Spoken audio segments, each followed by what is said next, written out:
Benvenuti al meteo.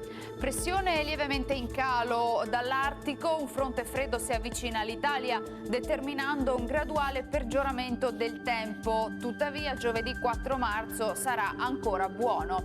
Vediamo la situazione nel dettaglio. Sul Veneto sarà in prevalenza asciutto, qualche foschia sulle pianure al mattino ma in rapido dissolvimento. Ampio soleggiamento, qualche annuvolamento ci sarà ma nulla di che. In definitiva ci attende una giornata del tutto stabile.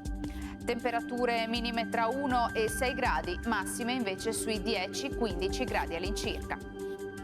Stessa situazione poi se ci spostiamo sul Friuli Venezia Giulia, dove prevale il sole ma non si escludono degli addensamenti, specie sulle zone di pianura. Temperature minime tra 2 e 5 gradi, valori massimi invece fino a 11-12 gradi.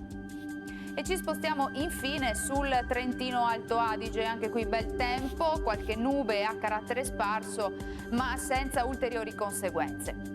Temperature minime intorno allo 0, massime invece sui 17 gradi.